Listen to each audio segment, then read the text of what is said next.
welcome our viewers to our conversation today. We are looking at an interesting topic, forever young. Have you heard people saying, I am young at heart? And that time they have even gray hair and even grandchildren.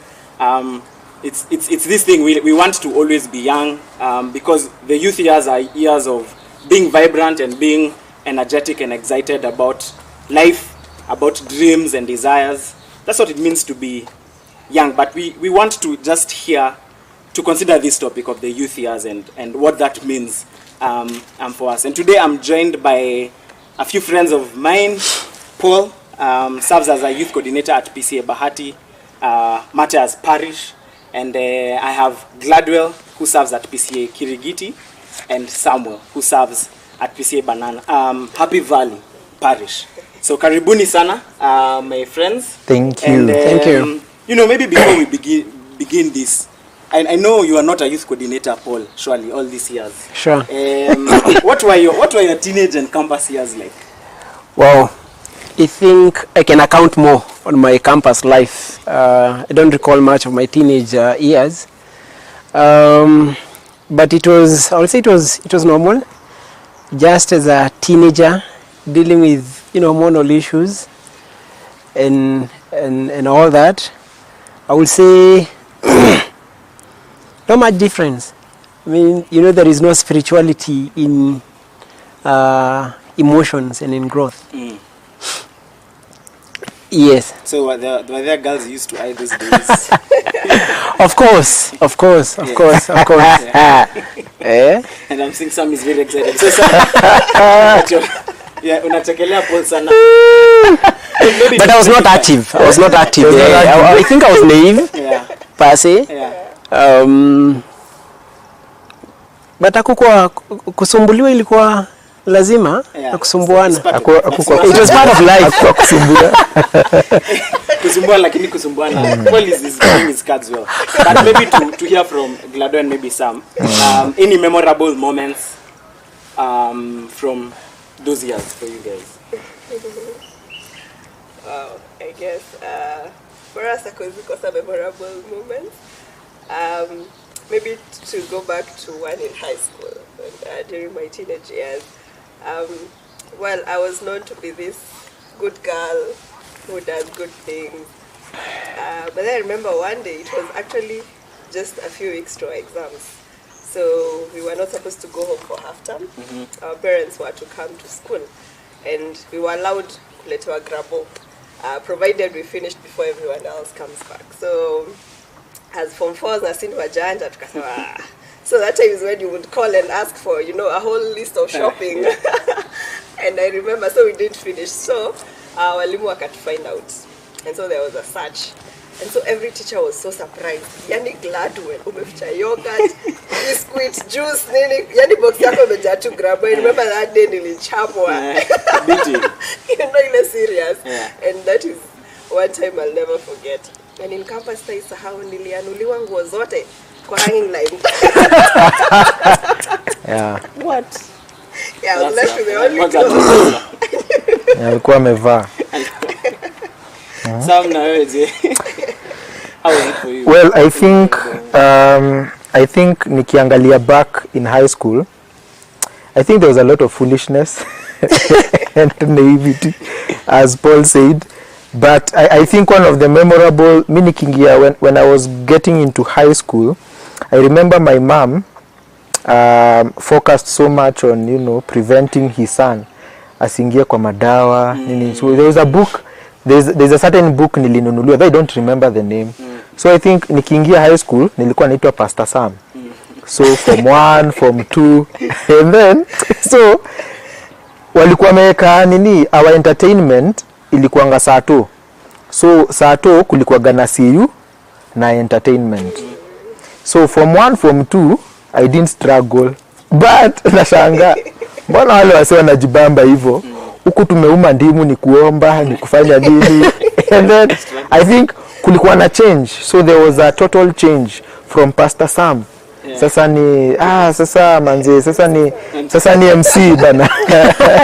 So I think those are one of the most memorable moments, I think, and but that I think probably that is the bad side, but sasa nikikam kampo, I think one of the most memorable moments ni nikienda kumalizia for the year na huko when I met my sweetheart in campus.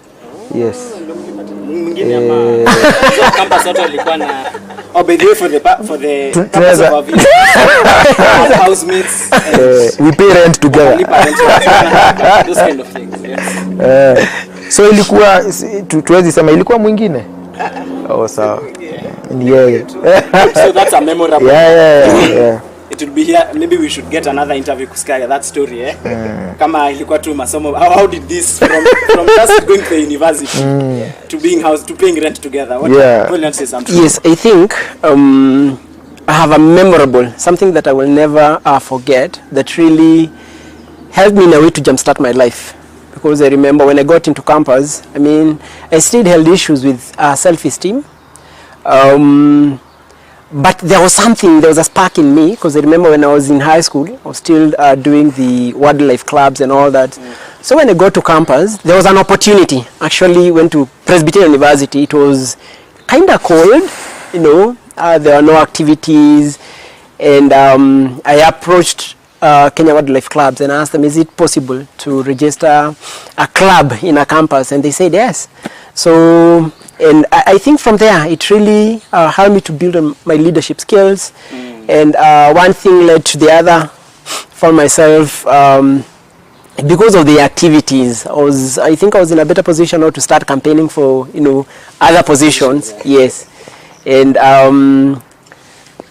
until that time, when now the presidency opportunity opened up, and it is a memorable thing because it was a landslide. President. So yes, awesome. And that certificate really opens doors. You know, when you it was quite something, and as well I found myself leading with Kenya KUSO, Kenya University Students Association. So being the secretary, Central Region was quite another thing. So, and that is something that really helped me to really see the gifts in me, and that is quite a memorable thing. Yeah, so nice. I think I just find it interesting how the youth years can be times of, you know, just formative years. Sure. Actually, they are the formative years. True. And I think the fact that I mean, like even from that story of now that you're in a leadership position as a youth pastor, that leadership, you know, seed or, you know, began way earlier. Sure. And those opportunities for those who are watching and are in those spaces, do not despise the humble beginning. So I think very interesting. For me, I remember, I think my teenage years is football. I wanted to be a Ronaldinho at some point. You played football? I still play. You can talk to the gentleman taking the video. But I still play a bit. Like once a week, we play with some friends. Okay. But I used to nice. really, and that was in my mind. I was, you know, a career as a professional footballer, but 844 happened. And, of course. And I think in campus as well, I think for me is just being part of a student-run organization called ISEC. So I think those were very rich experiences for me as well that I remember. That's awesome. But as well, I'm sure there was some, and maybe we have hinted, was there any moment of crisis in your youth years, as you know, maybe in campus or before? And what was the turnaround, if there was one? Yeah, I think as we are saying, opportunities in campus and in your teenage years put a lot of responsibility on your shoulders, like being a leader in church and also in CU. People expect so much from you, and I think at some point that actually became the center of my life, such that I would live so much to put a face to the people that I forgot myself, and I harbored or hid what I was actually struggling with inside. And I think that is something I regret for a long time, that I lived for people and forgot myself, until a point when I actually realized I was struggling inside, trying so much to really impress everyone, and had now to tone down, and actually look at myself and say I need to do something on the inside, because the inside is suffering while the outside is just putting a show. Interesting. Sam? Yeah, well, I think personally it might be on the same kind of line as Gladwell. So I think, as you're saying, I think interestingly, si wenye tumekaa hapa, I think tumekuwa kwa leadership. Hata kama ni kanisa hivi, you know, some Christian organization or group. And I also remember now in the Presbyterian church, you know, being the chairperson and any presbyterial levels, but I also had my inner struggles, and I remember I remember I was angry, you know, at life, and nilikuwa pia na some bitterness. Was that reason? Was it a it was a family issue. Okay. And it made me quite, you know, nilikuwa nahaba a lot of bitterness and anger, you know, but when I get the outside, nikiwa na wase ile unawachekesha uko ule mse ndio the life of the whatever, and you see ukirudi home there is this echoing thing that you're not yourself, you know.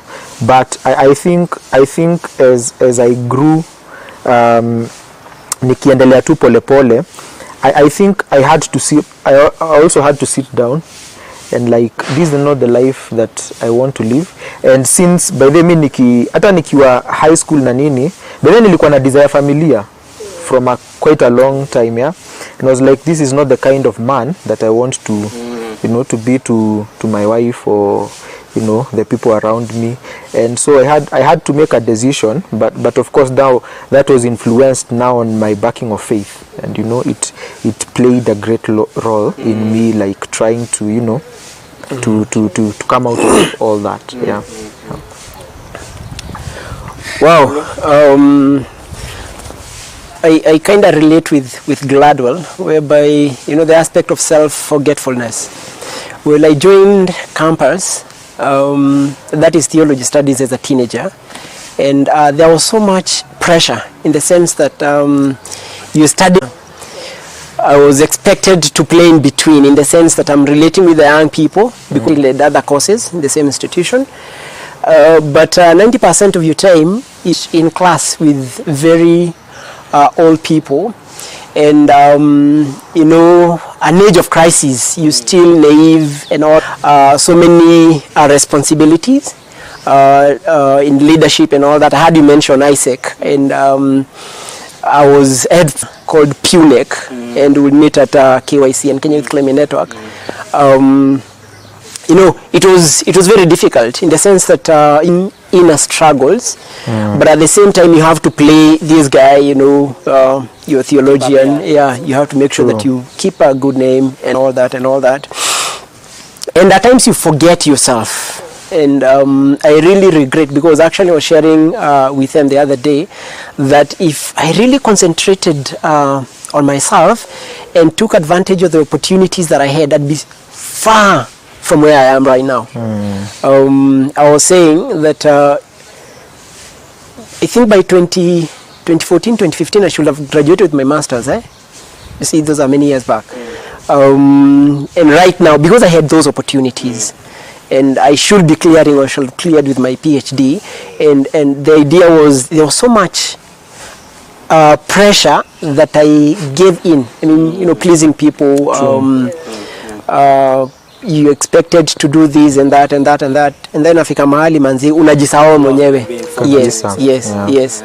Interesting. And I think I like the similarities in the stories, and that there can be pressure, I think, in the transition of young people into adulthood. Yeah. I find that it's interesting for you guys. It was within the context of Christian leadership, or you know, inside of that. For me, I think my story was a bit different. Though I grew up in the church and went for, you know, did all the things that you do in a church growing up. I had years where I was wrestling with the faith, because now as part of the being in Isaac, I was meeting students from other places, and I was like, why is this Jesus so unique? Like, how can we say that as Christians? Hiyo ni kama kujifanya, you know. And I think as I was searching for the answers, I realized that, you know, the questions were not really the important things. It was my heart.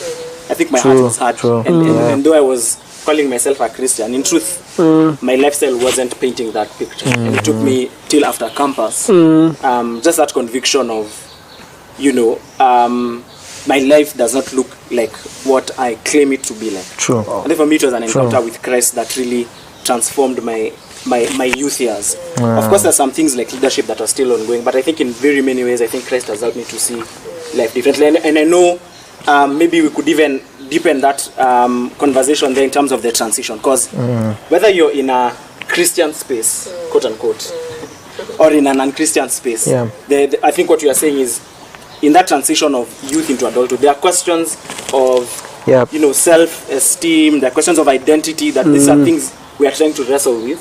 There's the issues of family backgrounds and trying to form your own identity, because perhaps, you know, the anger issues or the doubts are coming from those things. How would you say how has faith now played a role as you have transitioned? I think we've talked about the crisis. How would you say a relationship with Christ transforms, has helped you in your transition now as an adult? What should you say? Well, I think for me, until I got to understand, I don't know whether we could give it another name. Paul alikuwa ananipatia jina ingine, but let me use the one I remember. I think for a very long time I was a cultural Christian. Like my parents are both Presbyterians. Nominal. My Guka is a nominal. For him, he calls it nominal Christian. Christian. So for me, I think Guka alikuwa Presbyterian, so to grow up kwa hiyo system, but I was a Christian just by association. I don't know ile associate tu na church tu ile when unasema you do what other Christians are supposed to be doing in the public face, but behind I don't think that your life really measures up to that calling of being a Christian. Like, I don't think we are ever taught to question the gospel, like as in having, not question it, but rather having deep questions, you know, that you want to ask, you know, get ile unataka ku get meaning out of it. I think ulikuwa unaambiwa, you know, Mungu anajua kila kitu, you know, hivyo ile dismissiveness. I remember I went to commission, the commission, the event that happened. Or maybe those who may not. Commission inakuaga, it's an event, ni kama conference, that gathers, I think majorly inakuanga Christian unions or universities, and just exploring the nini of evangelism, you know, trying to reach them out with the gospel of Christ. So I remember, I can't really remember the year, but when I went there, I think kwa hizo sessions tukienda kutoka in the book stand, I remember I saw a book. This guy, it was so random, hapo juu Ravi Zacharias ilikuanga sijui, okay, I can't remember the title, my God, envisaged something. It was a question about inauliza, you know, about atheism. You know, it was concerning atheism. So I took the book. When I went home, I was really intrigued by the question that guy was asking, and I was like, I have had these questions for quite a long time, but I am taught never to question, you know. So and I started listening to these guys, you know, online and all that, and I think now I really wanted to have a personal relationship with Christ, and I think now that was a turning point. I didn't now nilifika place staki could do it for sure, like ile kuonekana tu kama Christian, but now I fully felt that this is a conviction, and I owe it to my Lord and Savior to be like the person He has called me to be. So I started that journey, and then by God's grace I met wonderful people over my life and introduced me to things that I never actually really knew about, na nikaanza sasa kusikia hizo stories za reformed theology, and I got an interest, and now, you know, my faith I'd say now keeps on growing. My knowledge of Christ now, that wanting a personal relationship with Him, I think it has changed me for the better. Yeah. So a personal relationship with God really grounds and stabilizes a young person's Exactly, life. man. As in So you that you're can, not, yeah. your life is not based on other people. Connecting with Yeah. God. Hutaki kusho. It's no longer now a life of trying, outwardly. You get to understand that God actually is concerned much deeply about your heart. Because there's nothing you could do. Yes, there was nothing I could do actually. Nothing until His love now reached out to me and conformed me now to become the person that He really wants me to be. Yeah. Amen. Wow, quite deep. Glad do anything to add, Paul? How has faith played a role for you in your life, basically, and in your transition into adulthood? Yeah, so maybe I will start it from growing up. We always taught, do good and you will experience good things, do bad and you will be punished. And I guess that's the kind of thing I grew up knowing, and that is why I would really try so much to be so good. It was about what I did and what God would do in return. But then I remember once, and I think that's why Ephesians is one of my favorite books in the Bible. I was studying the book of Ephesians, and before I will just read the Bible, casually, when you're through the Bible. But then I came across a book on the book of Ephesians by R.C. Sproul. So I studied the book of Ephesians in line with this, I can call it a commentary or something. And when I got to Ephesians 2, 8 to 9. A bomb exploded. I think that is where my life turned around. And I realized, wow, I have known the Bible all my life. I have lived a Christian life all my life, but I don't think I am truly a Christian. Because when the Bible tells you that by grace you have been saved through faith in Christ, it is not your works that you should boast about. I think that's the kind of life I was living. I was living a life of works, doing something, thinking I'm doing God a favor, and therefore in return He needs to do something good. Reward you. But then I came to understand that all I am and all I have is not because I deserved it, but because God loved me just the way I am.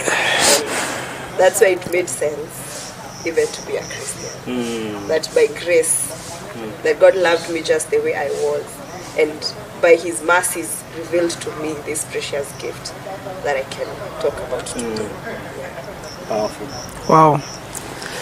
So I have also had a crisis of faith, just like any young person. And as it happens in high school, there are times that you really question whether you're saved again. True. And that is why we need to keep on preaching the assurance of salvation more and more to our young people. I've grown up as a church boy. Since a child, like the word has been very, very dear. But I remember in high school, I had those instances whereby, you'd have preachers coming to preach and then making those what you call altar calls. And you wonder, the way they'd make them and cause you to feel guilt and feel that Christ is far from you and all that. But glory be to God. I don't know how I got in contact with World Bible School, and it is something that I can really recommend you to go online and do. They offer small courses, and what will happen is that they'd send you materials, you'd read and then respond to the questions, and then you send. After a month or so, then they'd send back, and then in Form 2, I started interacting. I've loved hearing Sproul be mentioned. I started interacting with his materials. This book called The Essential Truths of Christian Faith by R.C. Sproul. Very simple, but with basic doctrines of the Christian faith. And that really, really encouraged me because, one, I remember there was a time, as much as I knew I was saved, there was a time I went into a certain corner in one of, in the dining hall, And I prayed and told God that I am accepting you now for real. That I don't want to appear again. You see, when they call those altar calls and all that, and you know, they would actually come when you're just about to do exams. So I told God that me, I know I am born again. And sitatokelezea tena when they call. So actually, and these materials really help me to know what faith really is and to grow, you know. And I think by Form 3, reading the Westminster Confession of Faith was quite a deal. The Bondage of the Will by Martin Luther. Even when I got to, because I remember I started looking for a theological school when I was in Form 3. So, and really that faith in interacting with sound materials has really helped me to be who I am today. So, and it is quite something to glorify God for. Amen. Yes, and I think that's very rich.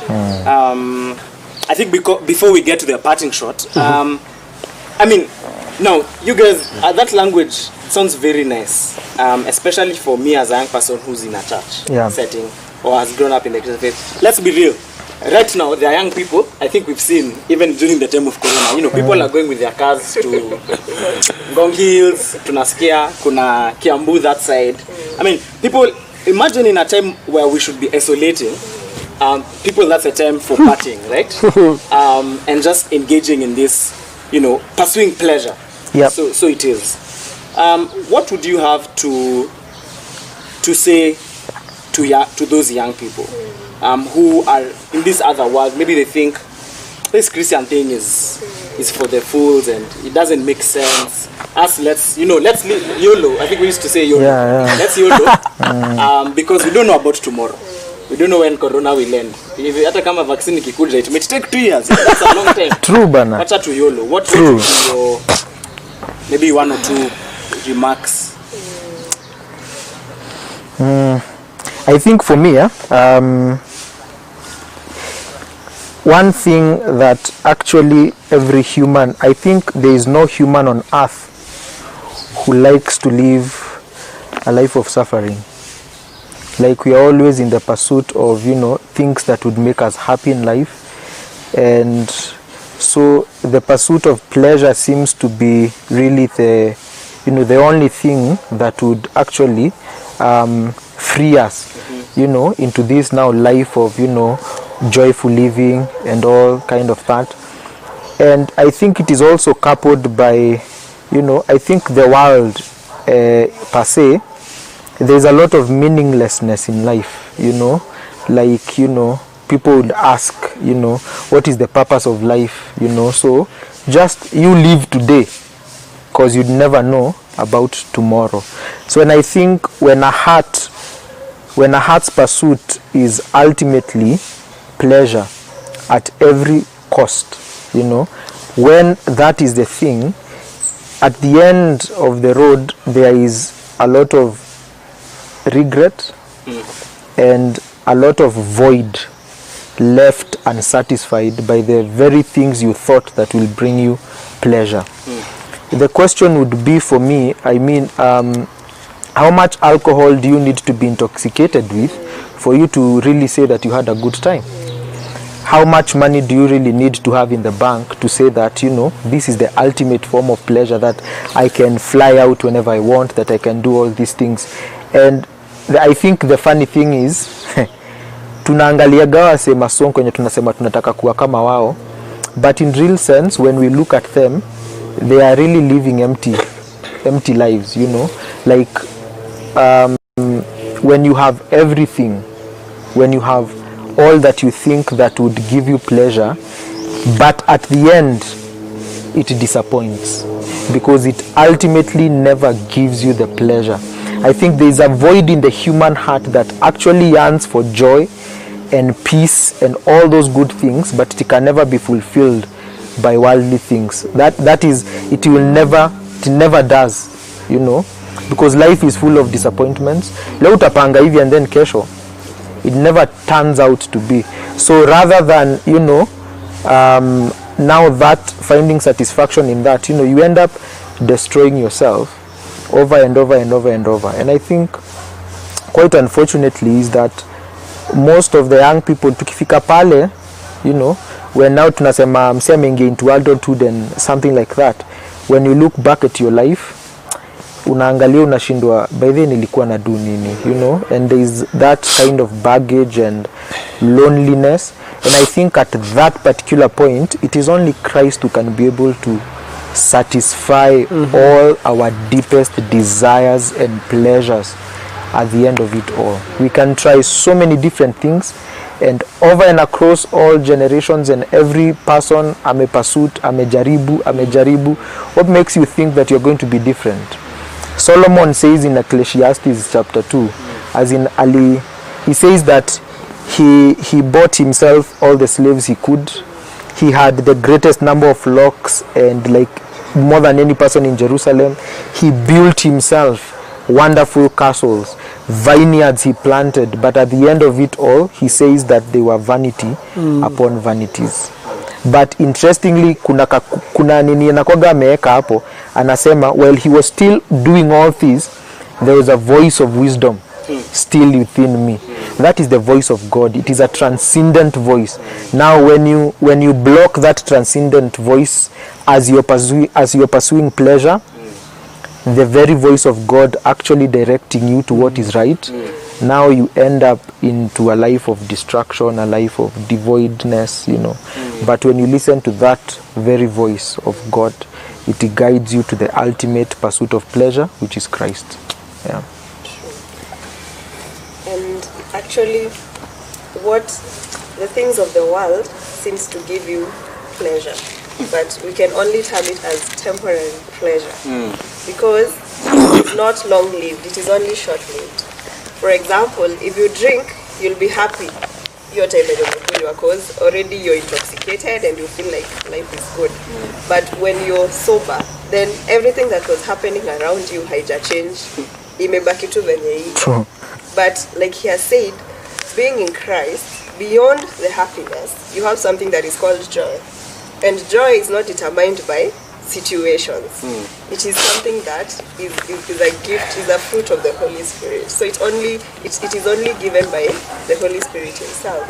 So despite whether you're going through a rough time or a smooth time, joy will always be with you. So when you're seeking for temporary pleasure, what you're actually missing out on is real pleasure that is not limited by situations or circumstances, but is with you all the time. True. So it is very important for young people to realize that the things that they are chasing after will never be enough. You will keep chasing after them every single day, but at the expense of actually enjoying what is true, the ultimate pleasure, that only can be given by Christ. Wow, asante sana.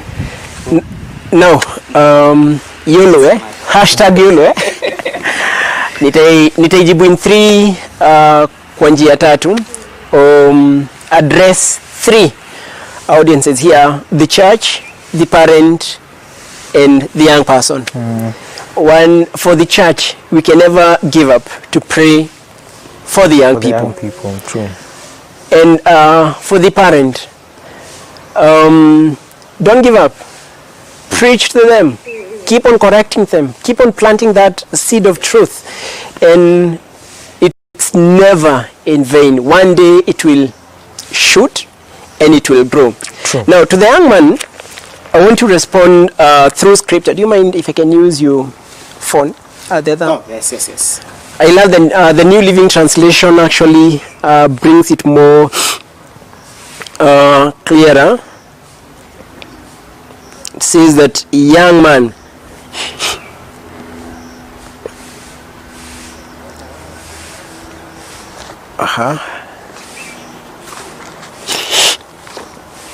New Living Translation.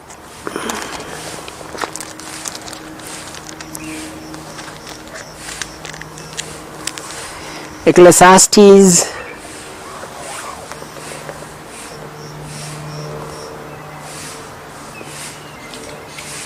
11 verse 9.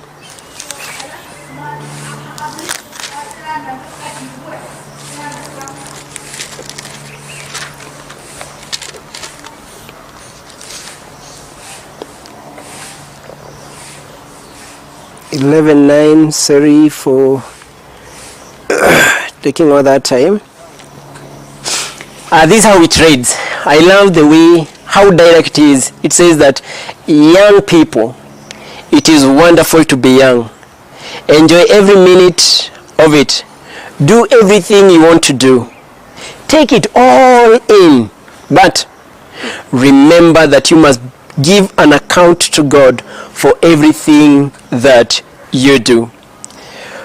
On the issue of ultimate pleasure, allow me to be a bit reformed as I respond to this. The first question of the Westminster Confession of Faith asked, is it the Westminster Confession of Faith that asked, what is the chief end of man? The chief end of man is to glorify him and enjoy him forever. So you want to enjoy God forever, glorify him. Yes, the shorter and the larger catechism. Eh? So that is the first question. You want to enjoy, glorify God. So yes, I think that's a short and powerful statement. And as you're sharing, I couldn't help think of my own life, because I think that before I knew Christ, I was searching for pleasure in these things. And as you rightly say, I think it's C.S. Lewis was an English writer. He says that if there are these longings that can never be satisfied, it means that there is something more. We're just saying that this more is Christ, is God, and it is how He has revealed Himself in Christ. So there's more to life, and these are years for us to live for something more, to live for God, and it's never in vain. I think when we invite our friends here to come share even on their marriage story, we will hear how that truth or that reality influences everything, including their marriage. So friends, parting shot in 2 seconds. Forever Young, what do you have to say to our viewers today? Okay, well, let me start then, kwa sababu inakaa ni mimi naanza kila kitu sasa. Forever Young. I think one thing to carry, in the back of our minds is that we are never forever young. Like we have to live an accountable life as young people. And one thing I would like to say is that you can't live a life of hedonism. You can't pursue pleasure for all it's worth, but you can pursue pleasure rightly, as has been read for us by Paul. You live a life that actually seeks to glorify God, and in that, as he has rightly said, you will always at the end of it all be able to find pleasure, which is the ultimate form of pleasure. Yeah. Thanks, sir. Wow, as we speak of forever young, maybe my parting shot, I think we have quoted the book of Ecclesiastes a lot, but let me just read 12:13. Now, all has been heard here in the conclusion of the matter. Fear God and keep his commandments, for this is the whole duty of man. For God will bring every deed into judgment, including every hidden thing, whether good or evil. So just think about that. The whole duty of man, fear God and keep his commandments. My parting shot, there are those wazees that hardly want to retire, still feeling youthful, and they will say that youthfulness is an attitude of the heart. No. Utachapa mzee. Utachapa bana. Utazeeka. Allow me to use a Kikuyu proverb, but I will translate it. That says that warogaga niatofokaga na wainaga nieroragira. The first proverb that says waroga niatofokaga means that you are very young, you're able, to jump mitaro and all that. Itafika mahali penye manzi unajaribu kuruka hiyo mtaro unadunda ndani. And then the other one was wainaga nieroragira. I mean, at this particular point, you having pleasure, unajienjoy, una dance. Itafika mahali mifupa yako itaweza kunini. Utajiangalilia watu wakidance. So therefore, I think it's important that you nini your time to God and all that, because si ati God utaka vitu zimechapa. So right now that we have energy, let us use it to glorify our Maker. True. Asante sana, my good friends. I think we are saying true youth is YOLO. You only live once, but you can die twice, or you can die once. We're blessed. Baraka.